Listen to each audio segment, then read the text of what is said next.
All right, thank you so much. Thank you. Thank you, guys.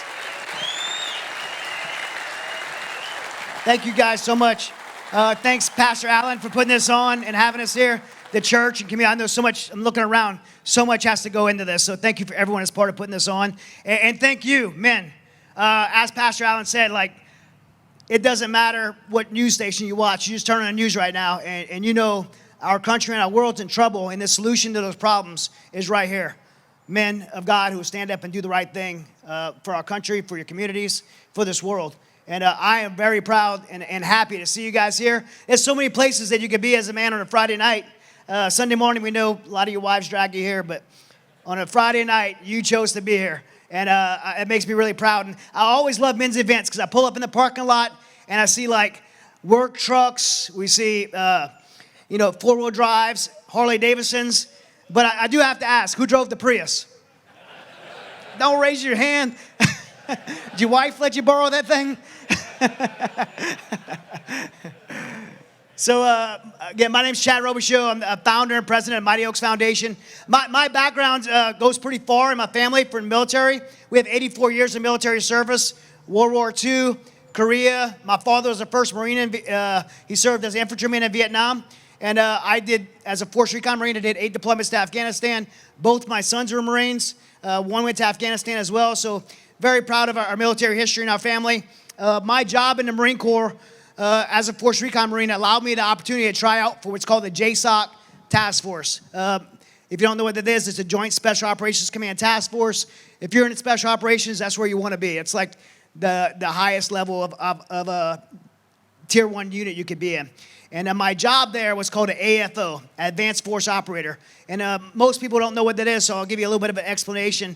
It's really like being an undercover cop in the military. You go in, ahead of your Special Operations unit. You get to grow a big, nasty beard, wear local clothes, hang out with the locals, and live off base with the local nationals. In my case, with the Afghan people.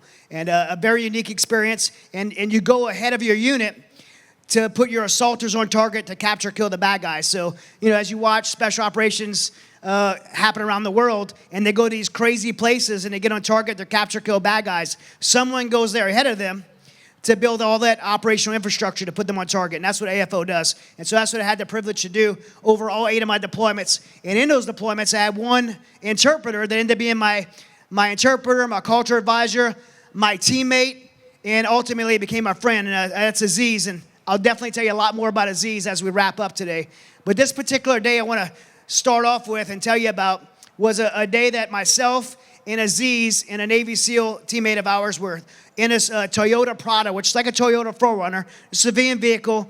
Again, we were in civilian clothes. We all had a big beard, and we didn't have much for weapons. We each had a pistol tucked in our waistband. Definitely not looking to get in any kind of fight. I think we have a picture of what it might look like in there. And there we go. I'm the one without the black glasses on.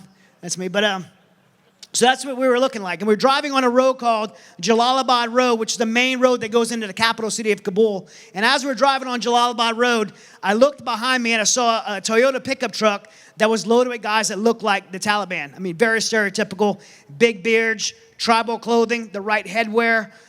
They all had AK-47 assault rifles. One had an RPG, a rocket-propelled grenade launcher. These are definitely bad guys looking for trouble. And there was a lot of them in this truck. We had a joke.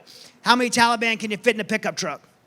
So the answer is one more, right? They're piling this truck. Usually there's one sitting on the roof, and I'm like, man, I hope these guys aren't following me. So I made a decision to do a technique called deviating your route.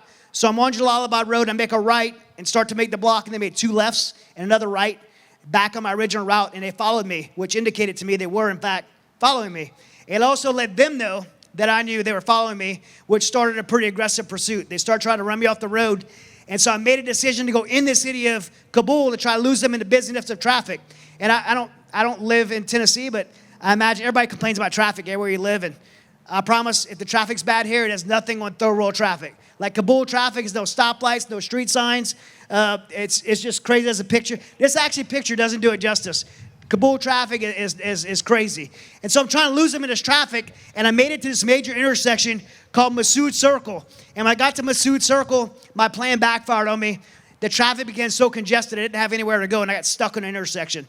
Somehow this truck full of Taliban guys got about 20 yards in front of me and roadblocked me in a little path I was trying to squeeze through. And I remember the guys jumping out the back of the vehicle, but probably my most vivid memory was the passenger. He stepped out, and he was like, what was so eerie about it, he was calm enough to just turn around and even close the door behind him. And he turned to me, made eye contact with me. He has AK-47 in one hand, and his other hand, he gave me a hand signal to stop my vehicle.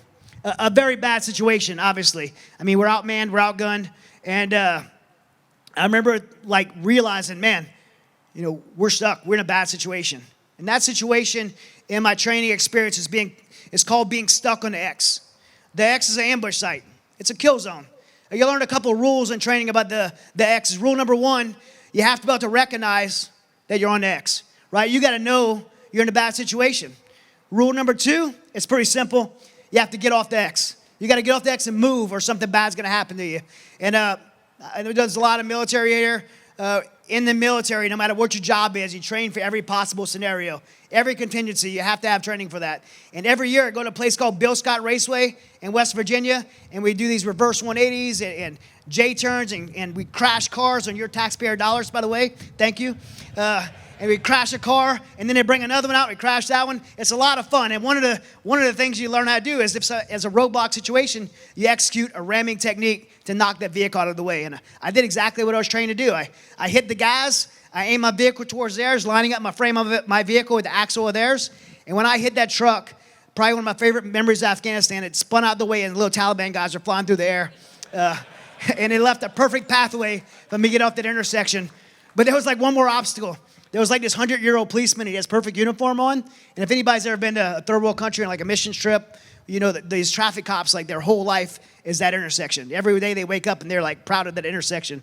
That was this guy. He saw me. He saw what happened. He started blowing his whistle at me. He's like blowing his whistle and trying to stop me. But he was in my way, and I was getting out of there. I was going to run him over. And when he saw I was going to run him over, he gave me a big smile and a thumbs up, and he jumped on my team. And he started blowing his whistle, stopping cars and directing traffic, and got us off that intersection, and probably saved our life that day. And look, yeah, I'm thankful for that guy where he's at. But guys, you know, I came here to tell you, you don't have to go to Afghanistan or a combat zone to find yourself on the X in life. All of us, at some time in life, are going to find ourselves on the X, right? Combat's hard. Life is hard. Being a man in 2023 is hard because a lot falls on our shoulders to lead our families, our communities, and this country out of the situation we're in. Life's hard, and you're going to find yourself on the X. And what I've learned in the last 12 years of ministry with veterans, through working with thousands of veterans, dealing with combat trauma, suicide, some of the things that Kevin talked about, essentially stuck on the X, as I learned, it comes down to one thing, and that's a choice that only you can make to decide whether you can stay on the X's in your life and die, either literally or metaphorically, or if you're going to get off the X and move forward into the lives that God created you to live. You know, God didn't just create us because. He created us and has a plan and purpose for us. Jeremiah 29:11 says, "For I know the plans I have for you, declares the Lord. Plans to prosper you, not to harm you. Plans to give you a hope and a future." If you still have breath in your lungs, God has a plan and promise for you. And it doesn't matter what hardships you face. It doesn't have a promise of it that it's not going to be hard, that it's going to be easy. It means when it does get hard and you find yourself on the X, that God has a way forward for you because he still has a plan and purpose for your life. And when we find ourselves in those hard times and on the X, we have to know and remember God's promise. Now, I wish I could say that I knew God's promise and did that before, but man, when I came home from my 8th and last deployment in April of 2007, I found myself stuck on the X again. I was diagnosed with PTSD, and I was dealing with debilitating panic attacks, suicidal ideations, and I didn't follow those two simple rules. One, I didn't want to identify I was on the X because of my pride or my shame. And because of that, I couldn't get off the X. And I chose, and I'll emphasize to say I chose, to stay on that X for a period of about 3 years. And man, it almost cost me everything. My experiences in Afghanistan were pretty extreme for me. I remember when I first started having problems from Afghanistan, it probably surfaced in frustration, which manifested to uncontrolled anger. And I didn't check it when I should have. I didn't make the course corrections early on. I let it get out of control, and darkness took over me. When I first got to Afghanistan, it was very much a sense of patriotism. I had a chance to be on this JSOC task force. I was very proud to do it, get to represent the Marine Corps, our premier special operations unit in the world. And so it was like very patriotic. But when I got there and I understood who the Taliban was and what had happened to these people in Afghanistan, the sexual molestation of little boys and little girls, the oppression real oppression. I'm not talking about CNN oppression or the oppression you see I'm talking about real oppression. I'm talking about like the loss of human rights, those type of things. Seeing that firsthand, if you're not careful, a real darkness could come over you. I began to hate the Taliban and enemy for what they were doing to these people. And I really had a heart develop for the Afghan people and the oppression they were under. And so I quickly went from the sense of patriotism to retaliate for 9/11 to fighting to liberate these people from the Taliban rule. And I really bought into it. And it was something worth buying into it, in my opinion, being there. To see these people about to experience freedom, and they wanted it. I mean, I remember hearing Aziz talk about freedom. We'd be on these car rides, and he's like talking about freedom and democracy in a way that I never heard before as an American. And I'm hearing it from a guy who never even experienced it. He never lived in freedom. He never lived in democracy, but he's talking about it in a way that I never heard an American talk about it before. Why is that? Because God sows it innate in our hearts to be free, and you don't have to experience to long for it. And the willingness of these Afghan interpreters and these Afghan National Army soldiers and these people that were willing to risk everything to stand up and fight for the freedom for their country, for their women, for their children, it really inspired me. And I was all in. But with that all in, man, I had this very intense mindset. And everyone I worked with on my task force was the same way. And all the Afghans that I worked with were the same way. And so we had this very much like this intense mentality that felt like it worked really well on the battlefield. Hundreds of combat missions. I can't name one that I would say was a failure.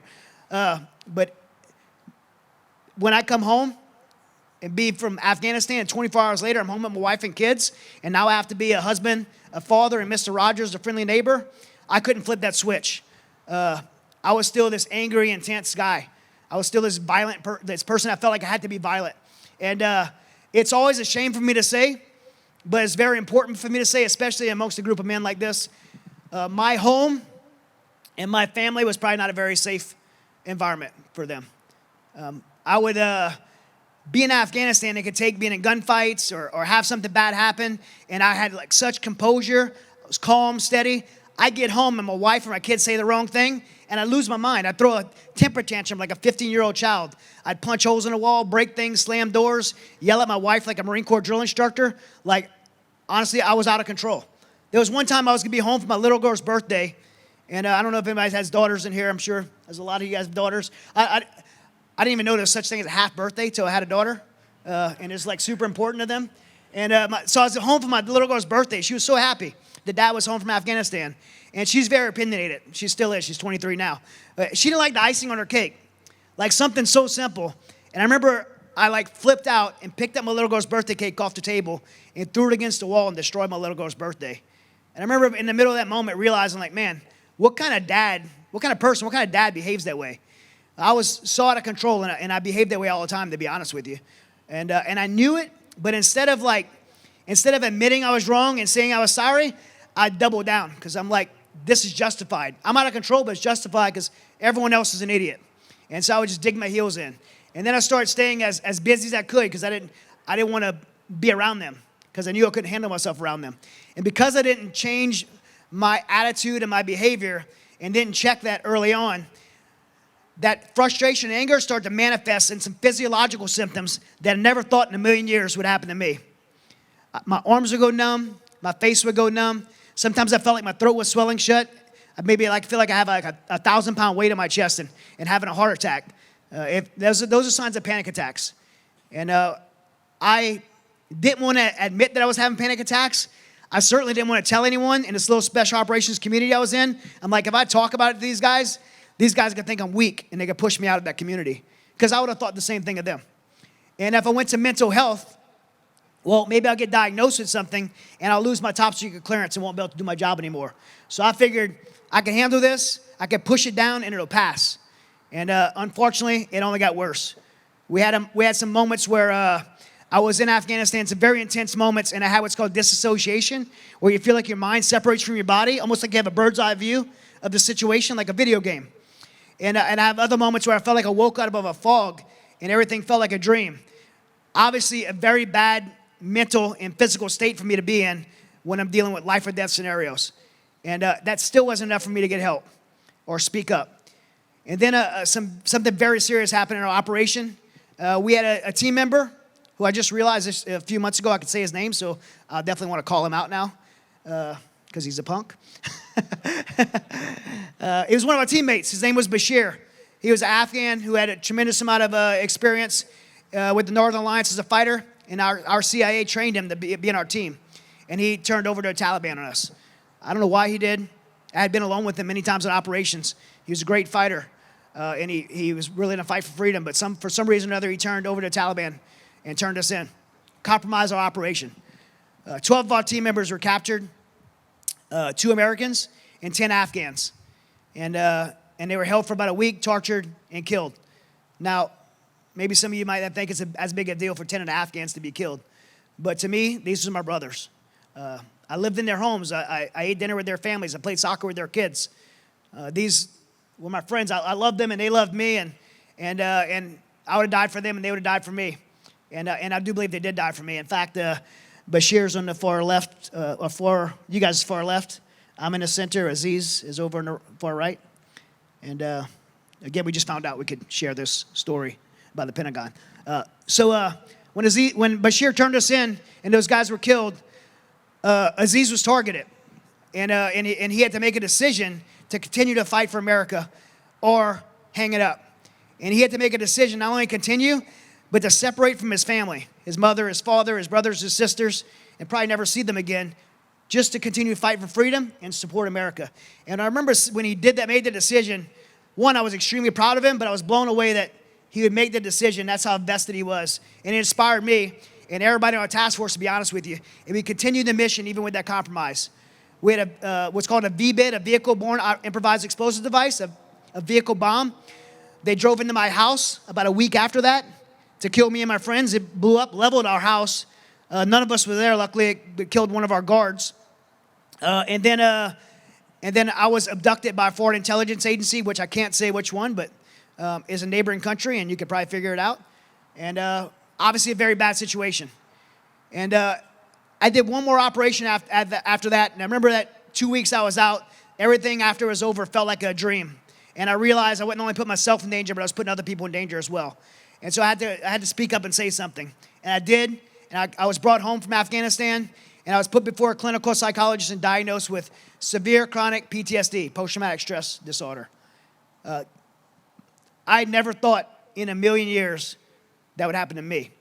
And if there's young men in here that think they're invincible, or, man, if I was that guy, I was the most arrogant of them all. Like, I thought there was no way ever I would ever deal with anything like that.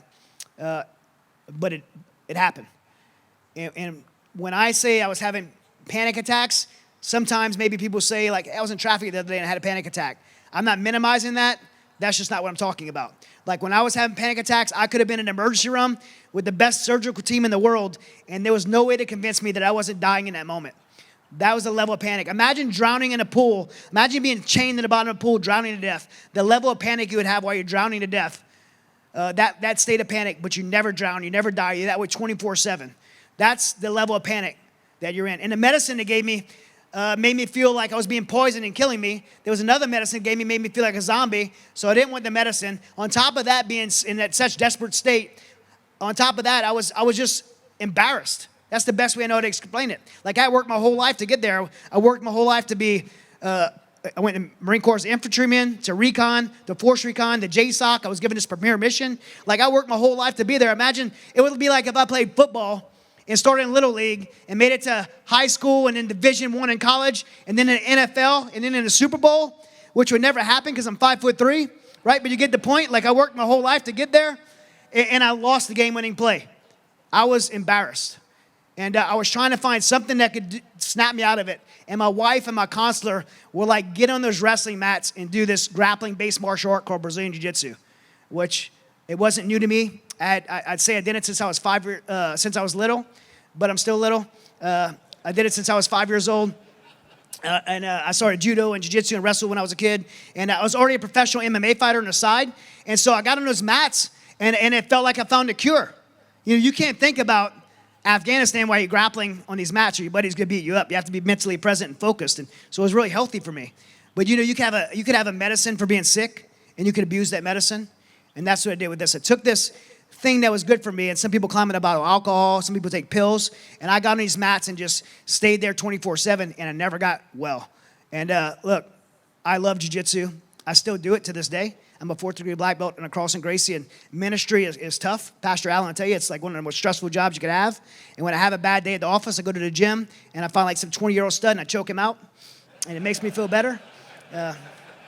By the way, there's no better time to share the gospel than when you got your arms wrapped around someone's neck and choking them unconscious. I always tell my kids my dad joke is that I'm choking the hell out of them. So, in putting that much time into that, I had a lot of success. I was already an undefeated professional fighter. I got back into fighting. I opened a school. My school ended up with 1,000 students, which is pretty good income. It's a very big, successful business. I was fighting professionally again. I won a world title. I was ranked number 6 in the world. I ended up being 18-2 as a professional fighter. If anybody watches MMA, you might have seen some of my fights on pay-per-view or whatever, and some of these bigger fights. I think got a few pictures here of some of my fights in jiu-jitsu tournaments there. On the surface, like, I looked extremely successful. But I look at those pictures, and it's a complete lie. Underneath that false facade of success was still a very broken person. I was dealing with anxiety attacks, panic attacks, depression. I was still having fits of rage towards my family, and my home was just a mess. My wife and I, like, sometimes I sleep at a friend's house, in the gym, in one of my kids' room. Probably the loneliest place my wife and I would say we've ever been is not being away on deployment in the mountains of Afghanistan. It'd be in our own bed with our backs turned toward each other in just a dead marriage. Our marriage was over. It was dead. We actually despised each other. We were just coexisting. And it didn't take long to have the attention that you get from girls in a sport like that for me to walk out of our marriage and relationships with other women. I ended up in a full-blown affair. And honestly, I had so much lack of empathy, I couldn't even feel bad when my wife found out. She was crying, and I'm like, what's wrong with me? I don't even feel bad. Like, either I don't love her or something's just broken inside of me. But I had no empathy at all. I was just callous and cold towards everything. And I remember making a decision that we'd get divorced. We sold our home. My wife actually filed the papers for divorce. We moved into 2 separate apartments and signed 12-month leases. So we were pretty committed to the separation. And during that time of separation, which was 3 months of separation, my wife and I had 2 very, very different reactions. My wife she changed churches. She was already gone, but she went to a new church that was smaller. She wanted to be around positive people in a positive environment. And so she's in this church, and she said she started praying for me. Imagine her praying for me when I'm betraying my family that way with other women. And she said she would go into this church, not just on Sundays, but sometimes every day of the week. And every time I stand at a pulpit, I think there's this wall in my church. I still go to this church now, over to the left side. She'd go stand there, and people say she would collapse crying. And she'd be praying, God, let me see Chad the way you see Chad. Let me love Chad the way you love Chad. Let me forgive Chad the way you forgave Chad. That's what she was praying for me when I was doing this. Now, meanwhile, I'm in this apartment. I don't have to deal with this woman anymore because she never understood me anyway. Bachelor pad in like 2 days, all decorated out. All my family pictures, I don't say this too often because it's disgusting to me, but it's important. I think I'll tell you guys this. All my family pictures were on a shelf in my closet because I was bringing girls over and I didn't want them to see that. You know, how pathetic is that? I had to sign this big fight on Showtime, an event called Strike Force, and I trained for like 3 months. My mind was focused on that. I fought in this big fight in a Toyota Center in Houston, Texas on Showtime, and if you guys are familiar with the show Strike Force, the UFC owned it at the time. It was the second biggest show in the world. I was 16-0. It was like a big, big fight. And when that fight was over, I remember my hand being raised, and 10,000 people were screaming, and it was like a time stand stills moment, like everything got quiet. I remember thinking, like, all these 10,000 people that are here, Not one of them was my wife, Kathy. And she had been in my fights before. And I remember thinking, like, I just fought so hard to win this other stupid win on my record. But meanwhile, I'm not fighting for my wife and kids who are devastated right now. And you don't have to be a professional fighter to do that, by the way. All the time in our jobs, we're fighting for promotions and the next raise or the next achievement. But we're not fighting for the most important things. I remember that realization coming in that ring. And when I walked out of that ring that night, I put my head down. People were congratulating me, and I couldn't even be happy that I pretty much had just become the number one flyweight in the world at the time, and I was not even happy about it. I went home to my apartment, and I laid in my bed, and my mind started spinning, and I started thinking about all the stuff that was going on with my wife and kids, and this thought came over me that maybe my family would be sad without me, but they would be better off. Right? Maybe my family would be sad without me, they would be better off. And if you don't know, and Kevin mentioned it earlier, if you don't know, that same hopeless thought finds a home in the hearts of over 20 of our military veterans every single day. Maybe my family, my friends would be sad without me, but they'll be better off. I don't belong in this world anymore, and I have to check out. And I made a decision to take my life in that moment. I was not looking to cry out for help or let anybody know because I didn't want anyone to intervene. I had a Glock 22 pistol, a 40 caliber pistol. And I would sit in my closet at an apartment, and I put my family pictures on the floor around me. I don't know why. I think it was just maybe to say goodbye. I'd stare at those pictures, and I put that 40 caliber pistol to my head and try to build up the courage to pull that trigger. But every time I put that gun to my head, I would have this almost like, I believe it was divine. This thought would come over me. Who's going to find me? Somebody's going to find you, right? Somebody's going to hear a gunshot, or you're not going to show up somewhere. Someone's come looking for you. Like someone's going to find you. My only other person that had a key to my apartment at the time was my oldest son, Hunter. He was 13 at the time. And I'd heard a statistic that one in 3 children from a parent that commits suicide will take their life as well. I remember thinking that, and I thought, man, that was enough to pump the brakes. But I was in such a dark place that within hours of the next day, I was back at it. And there was one morning I was in that closet with my pistol. I hadn't put it in my head yet. I remember just sitting there. And I heard a knock on my door, and I wasn't going to answer it. But when I heard my wife's voice announce herself, I totally panicked. Actually, she would have never came to my apartment, especially my closet. But I actually hid the gun under a blanket because I was ashamed of what I was doing. And I ran to the door, and this might sound twisted, but I was so mad that she had came there to my apartment, interrupting me killing myself. And I just opened the door, and I just berated her. I was screaming at her, yelling at her. And by the way, my wife's not a very calm arguer, but in this moment, she was pretty calm. And she asked me a question that radically changed my life and probably saved my life. She asked me, how could I do everything I did in the military? Look, we were 17 and 18 when we met. She saw me go through recon school, which, by the way, in like all special operations, it's like an 80% attrition rate. She's like, how could you do all of that? The schools, the training, the deployments, the going to Afghanistan and doing stuff with Aziz out by myself in the middle of mountains of Afghanistan and Pakistan. She saw me cut weight for these MMA fights. Like, I'd lose like 35 pounds. I'm not a big guy. Like, my discipline it takes to lose 35 pounds. And I mean, sometimes I look like a Holocaust victim, like bones in my face and my ribs. You can see my ribs, like the amount of discipline it takes to do that. She's like, how could you do all of that? And when it comes to your family, you'll quit. Now, I don't know about you, man, but there's no more soul-cutting word to me than to be called a quitter. And she was absolutely right. I had been successful at professional things in my life, but when it came to the most important things, like being a husband, being a father, being that young 17-year-old kid, I remember going to Marine Corps Boot Camp San Diego, standing in those yellow footprints and making a commitment to do something important with my life. I quit in all those things, including my will to live. I'm a pretty radical decision maker. I'm either all in or all out, kind of my personality. So in that moment, I made a decision to get back in the fight.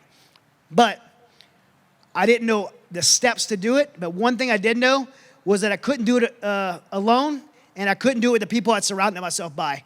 Because I had surrounded myself by everybody in that jiu-jitsu gym that would tell me everything I wanted to hear and not what I needed to hear.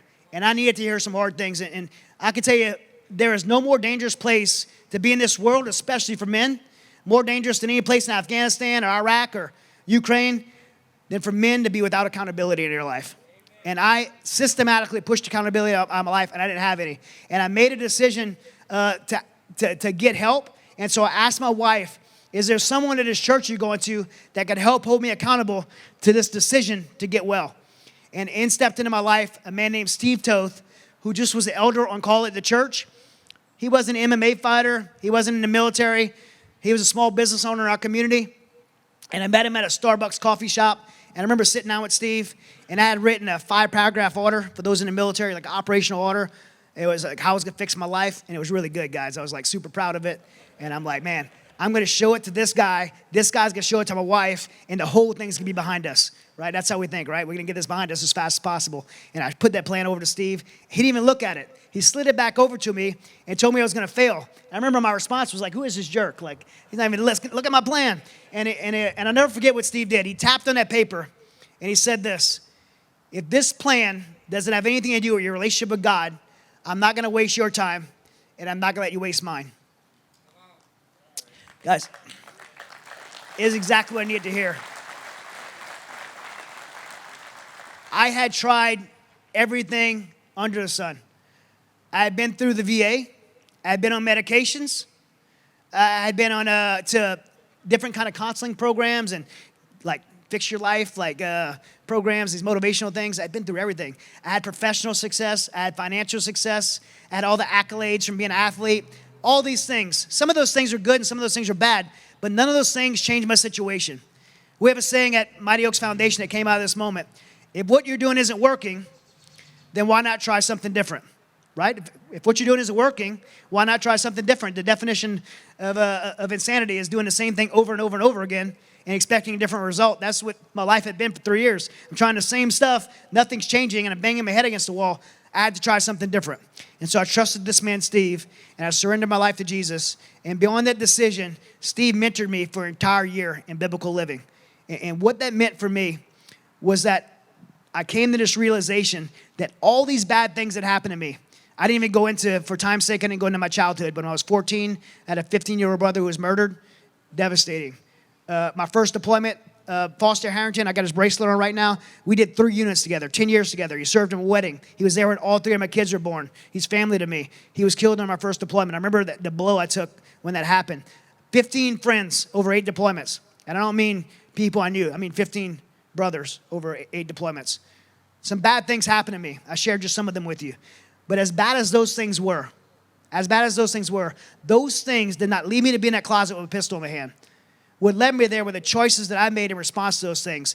Every time I had found myself in the X in life, I chose to either stay there or make a bad choice to go backwards. And you know what? We never lose control of our ability to make good choices. And what this mentorship did for me, this discipleship did for me, was gave me a blueprint that the Bible offers each and every one of us to make better choices in life, whether in combat or on the battlefields of Afghanistan or battlefields of life, right? And I am a pretty intentional person. Did I still get angry? Of course I did. Did I still have frustration and anxiety and have depression at times? Of course, I've been through some hard things, but I was able to make better choices. And that was the game changer in my life. I found restoration in my marriage and family. I've been married 27 years now. We have 3, thank you. All 3 of our kids are married. I have 2 granddaughters and 1 on the way. 2 of my kids went in the Marine Corps. 2 of them went to Bible college. I am blessed. I found restoration in my own brokenness and this PTSD thing and anxiety to where I'm not trapped and caged by that anymore. I found hope, again, probably for the first time in my whole life. And ultimately, I found what we all as men seek every day of our lives, and that's purpose. We were created to have purpose. And without purpose in our lives, we wither up and we die. And if you want to know why military veterans take their life, it's not because of what we've seen or did in combat. It's because we had a very clear mission, we had a clear purpose, and one day we wake up when the uniform's off, and we feel like there's no more mission, there's no purpose. What do I do now? Is there anything left for me to do? There is. Again, like I said earlier, if there's breath in your lungs, there's purpose for you. God has a plan for you. I wish I would have knew that. But when I discovered that, a fire was lit underneath me that I could not put out still to this day. Mark Twain has one of my favorite quotes. He says the 2 most important days in a person's life are the day that they're born and the day that they find out why. When Steve Toth introduced me a life that I believe I was created to live, I found out the why. And God put a deep burden on my heart to pay for the lessons that I learned with others. It was like if I was dying of cancer and Steve Toth gave me the cure. I didn't want to pay it forward. I felt obligated to pay it forward. And that manifested in the founding of Mighty Oaks Foundation, which was 12 years ago. And over the last 12 years, it has been the most amazing journey to step off that X, finally, off that X into the life that I believe God created me to live. And I've been able to participate in this organization as God brought around this the most amazing team around me to just give back and serve others in the way I believe I was created to serve. Over the last 12, we do 4 things at Mighty Oaks Foundation. I want to share some of them with you real quick. One thing we get to do is we get to serve our active duty military troops through a program called our resiliency program. I go to bases around the world and speak to our troops. I've spoken to about 500,000 troops. I think we got some pictures here. I spoke to about 500,000 troops over the last, really, I'd say 12 years, but really about the last 6 years on active duty military bases around the world. And our military right now and our leadership is lost, guys. I'll be the first to tell you they're lost. But God has continued to open a door to give us access to go to all 4 branches where we get invitations to go speak to active duty troops. And I'm one of 2 speakers that get to go to Marine Corps boot camp. It's a huge privilege. And I get to talk to them about spiritual resiliency. All hands. They have to, it's mandatory. And I get to share the truth about what God did in my life. We get to give away books. I have a book called The Path to Resiliency. Warrior's Journey gives it out. We give it out. Myself and Jeremy Stolnecker wrote it. And the military talks about 4 pillars of resiliency: mind, body, spirit, and social. But they don't define, they do a good job at defining, motivation and mental toughness and physically fit. Militaries, except for where Kevin came from, the Air Force, are mostly physically fit. You knew I was get you back, man. I love all branches of the, I just want to clarify, I love all branches of the military. I have respect for them all. We all have a lot of things in common. The one thing we mostly have in common is that we all want to be Marines. So.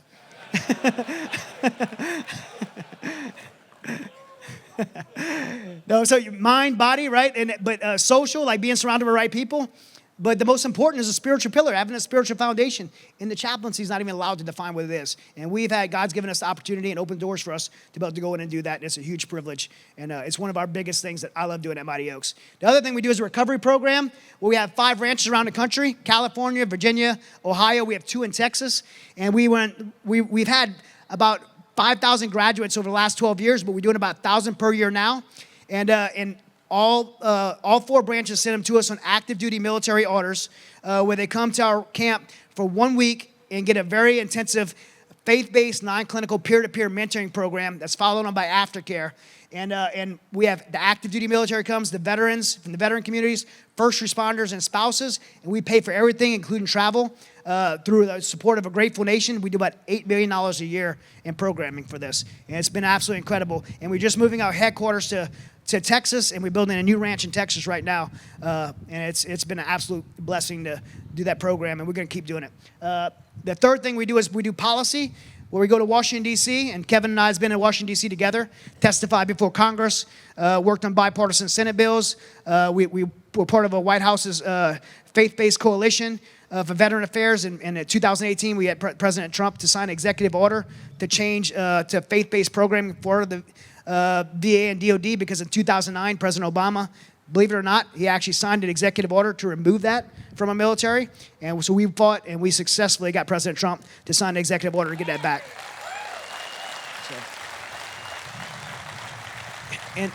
And the fourth thing that we do at Mighty Oaks is we take the successful programs we have here in the United States, and we bring them to allied partners around the world, because that's what America does. We lead.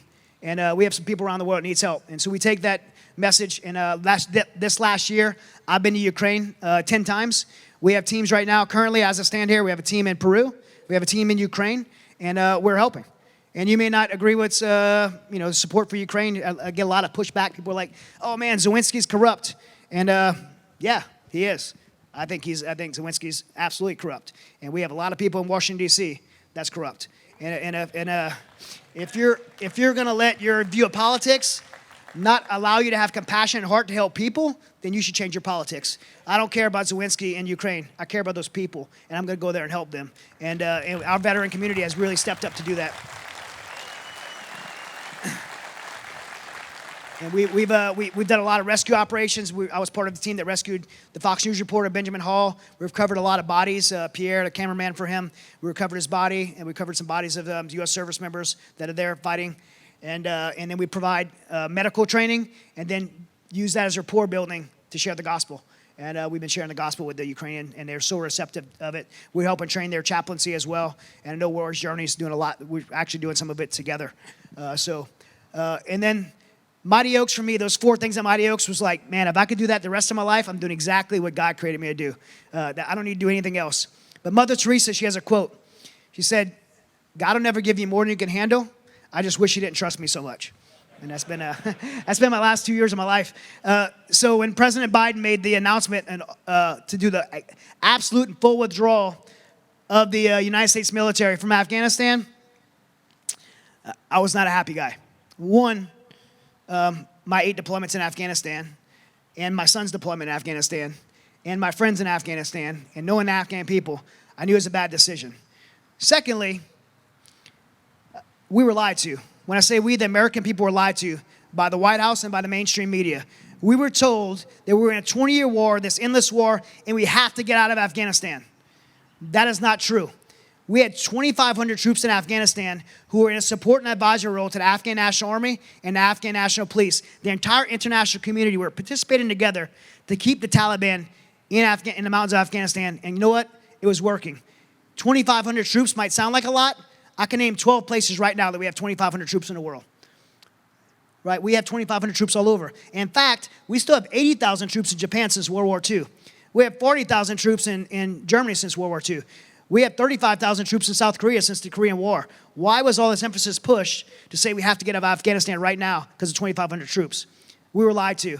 And Bagram Air Force Base is the most strategic place on today's current globe between Iraq, Iran, Russia, and China. And having a U.S. presence there doesn't keep us in war. It makes the world a safer place because we occupy contingents around the world that keep the world stable. And that was a huge mistake to do that. And I don't believe it was an accident or negligence or idiocracy. It was intentionally done. I was upset. Every veteran was upset. But what I was most upset about was not just our national security, but those people, those 40 million people in Afghanistan, those 20 million women and little girls that are going to be sexually enslaved and raped and stripped of human rights for the rest of their life because of we did that. And for the 80,000 Afghan interpreters that fought shoulder to shoulder with people like me for 20 years for freedom, for democracy, and to help us stay safe in a place that they never even been to. We abandoned them, and it was wrong. But one of the most amazing things I've seen is when the governments of the world did the wrong thing, including our own, especially our own, good people stood up from this country, mainly from the Christian community, to do the right thing. And it was amazing to watch. I knew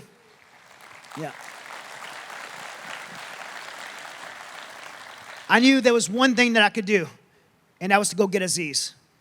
I couldn't leave Aziz. There was no way possible in my mind that I could leave Aziz, his wife, and 6 kids there. Like I said before, Aziz was my friend. He wouldn't just work. He was just my interpreter that worked for me. We drove through those mountains together. We'd be together for weeks, months in those mountains together, just the 2 of us. Hundreds of operations to put our soldiers on target to capture, kill the worst bad guys out there. He saved my life multiple times. Kevin was talking about cover the other day. We were in Jalalabad. Aziz and I were in Jalalabad, Afghanistan, a place called Batakut, just out of Jalalabad. And we're walking across this field. Our truck was on the other side of the field, and so we're walking through what's called a open danger area. And as we're walking through there, no military support. There's no QRF coming for me or anything. I don't even have a radio to call for anybody because of the job I'm in. This old man, this farmer, comes up and says, "Hey, the Taliban's here, and they're looking for a foreigner, me." And as we're walking across this field, we're like, Aziz is like, "Let's get out of here." I had an AKS, which is a small AK-47 in a bag with some magazines. Aziz had a long rifle, an AK-47 with some magazines. He switched guns with me because he felt that was a better scenario. I was kind of hiding mine. He felt I was better off with that AK-47. And we're walking through this field, and we seen those trucks pass behind us, those Taliban trucks, and we're like, "Don't look." All right, they're behind us. And we heard those brakes hit and them turning backwards. Your gut, you feel it pretty quick, right? Man, you just feel sick to your stomach. They're backing up, and where do I go? I'm in an open field. Not a good place to be when you're outnumbered like that. And they start yelling. And I remember they were yelling, but they're probably yelling Pashtun because I didn't understand them. But I heard the words Bosh, which means stop, and that caught my attention. Now, I knew in that moment, if I start running, we're going to be killed. We're in an open field. If I stop, they're probably going to take us. So I'm like, let's just keep walking. And if something happens, we're going to fight. And we talked about bounding out of that field. And when that first shot went off, it went right over our heads. I don't know if I heard the gun go off or the round crack over my head first, but I heard them both. I could still hear it in my mind. And when that shot, we just both turned around in a standing position and just lit up the side of that truck. I remember I had eyes on this one guy. He just caught my attention because he had a gun pointed towards us. I thought I hit him because the window shattered, but then I looked, he was still shooting from the ground, so I don't know if I hit him or not. And I told Aziz to go, he bound it. And we bound it a couple of times. Bounding means like I empty a magazine while Aziz is moving. He empties the magazine while I move. That's bounding. And in the middle of us bounding, I'm covering Aziz, and he stops in the middle of his bound, which means he put himself out in the open from me. He saw an RPG, a rocket-propelled grenade launcher that I didn't see, and it was getting fired at us. And he's from the offhand positions. He was running. He stopped. He aimed at the guy, and he put him down. And that rocket didn't go off. It would have killed both of us probably. And that was one of 3 times. That was one of 3 times that Aziz saved my life. And but I believe he saved my life every day. Don't walk there. Don't talk to the person again. Don't eat that. You talk right now, they're going to kill us. Like that. He saved my life every day. And when I wasn't in those mountains operating, I didn't go back to base and Aziz went home. I went to his home. His wife, Hatra, made the first warm meal that we got out of being in those ice-cold mountains. I was there when Mashud, his older son, was born, and Mashuda, his daughter, was born. I held them as babies. This is my family. Like, there is no way in the world that I was going to be sitting on my couch watching Fox News, shaking my fist, saying, man, I can't believe we left Aziz there. Absolutely not. My wife's like, I think you need to go. I'm like, I'm going. And we're going to get him. And so I started calling some friends, and I put together a team of about 12 Special Operations veterans, Green Berets, Navy SEALs, Recon Marines, two guys from CIA's ground branch.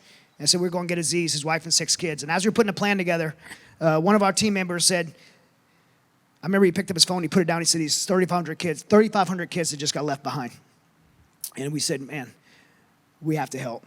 We have to do more. Like this, God put this burden on all of our hearts, and we ended up calling it Task Force 6-8 from Isaiah 6-8.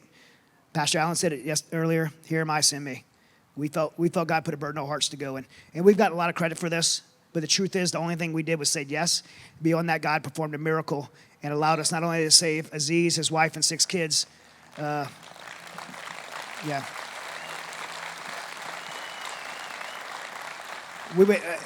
We'll talk more about it tomorrow night and Sunday morning. But as we were doing these rescue operations, I remember Sea Spray, who's just the most incredible human being.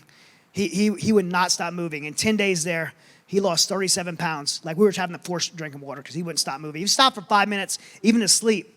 You were trading that 5 minutes for someone's life. Like literally, like it wasn't like, oh, if I sleep for 5 minutes, someone might die. No, you're trading at someone's life. So we didn't stop for like 10 days. And on the 10th day, Abbey Gate was blown up. 13 of our service members were killed. I talked to one of the moms yesterday.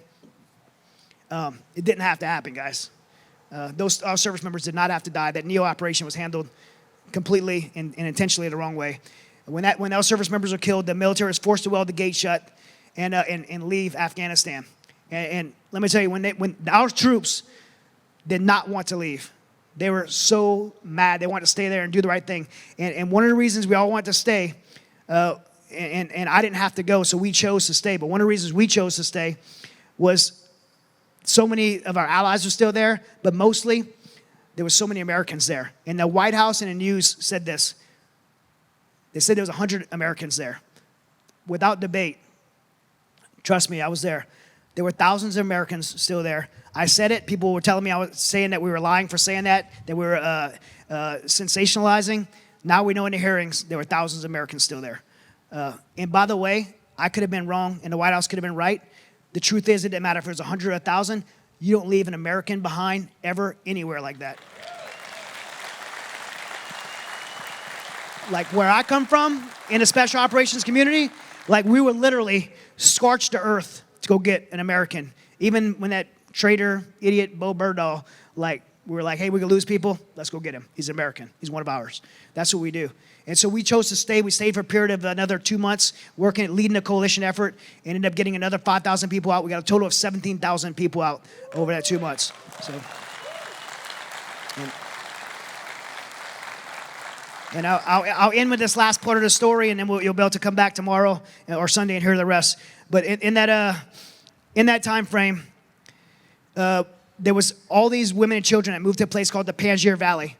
And our commandos that we trained were trying to move the women and children across the border into a country called Tajikistan. And as they were trying to move them, I knew the area really well, and I thought, man, this could be impossible. The mountains are 25,000-foot peaks. The border is done by the Panjshir River, which is has 1,000-foot cliffs. And in addition, the Panjshir River could be like Category 5 rapids. In some places, if the water stops and it freezes, even in the summertime.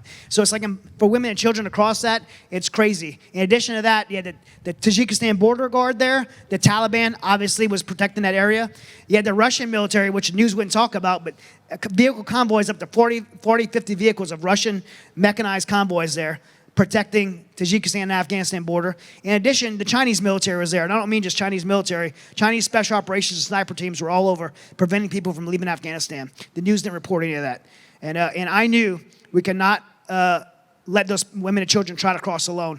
And we had the ability to go on the other side and come across and tell them where they could cross. That's kind of one of the jobs that Force Recon Marines do. And so we put together a small two-man team, myself and a Marine named Staff Sergeant Dennis Price, which is another miracle because he was still in the Marine Corps, and the Marine Corps cut him loose, even though he should have never been allowed to do it, and come with me. We landed in Tajikistan. We drove about 12 hours across those mountains, and we spent 10 days on that border doing about 90 miles of border reconnaissance, and every night we swam into Afghanistan to build 6 routes out for those women and children. And at times we were within 30 yards of Taliban or right next to the Chinese military, swimming across that ice-cold river to build those routes out. And I tell you, it was when I went there to do that, my wife drove me to the airport, and she was so mad. Anybody ever get in a fight with their wife on their way to the airport? Just me? All right. So I remember she was like, why are you doing it? You already got Aziz, his wife and kids, they're out. You got 17,000 people, like, when's enough? And I'm like, I remember thinking, like, and I told her this, what if it was us? And don't think for a second that it couldn't be us. Because those people in Ukraine right now would have never thought it could be them. Those women in Afghanistan wasn't born into slavery. They're in it now. Some of them were born into freedom, with doctors and dentists and teachers and worked in the government. It could be us. And I'm like, what if it was us? What if it was our sons that be enslaved to become Taliban, evil Taliban terrorists? What if it was our daughter that be sexually enslaved and raped for the rest of her life? Wouldn't we be praying that someone would come help us? I know I would. And we felt we had the ability to go. And so we did. And over the last few months, people have been asking me, what did we learn? Like, what was the biggest lesson I learned from this? And I want to share it with you. One is that good people will do the right thing when it comes down to it. Mainly people from the church will do the right thing when our government's won't. That was one thing I learned. But I was being interviewed, me and Seasbury being interviewed about why we were doing this. And the reporter asked me, why'd you guys do it? And I told her that. I said, it's the right thing to do. And if you can do the right thing, if you have the ability to do the right thing, then you always do the right thing, right? There's never a wrong time to do the right thing. But then she turned to Seasbury and she asked a question I never heard asked before. It was one of those like, oh man, how are you going to answer that? She just said, was it worth it?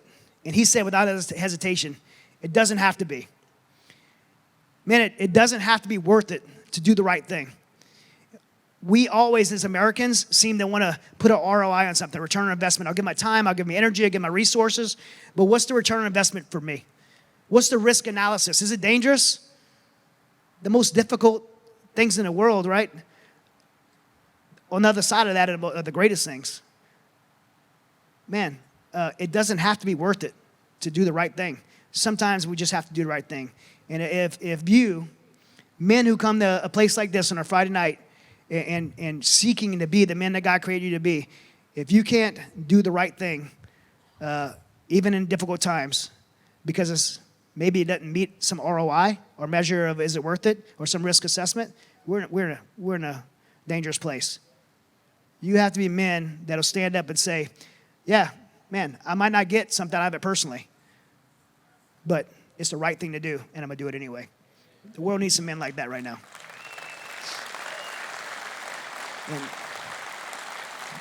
But you will never be able to be the men that God created you to be until you step off the exit in your life into the life that God created you to live. And I tell you, the first place to do that, the first exit to step off of, if you hadn't, is in their relationship with Him.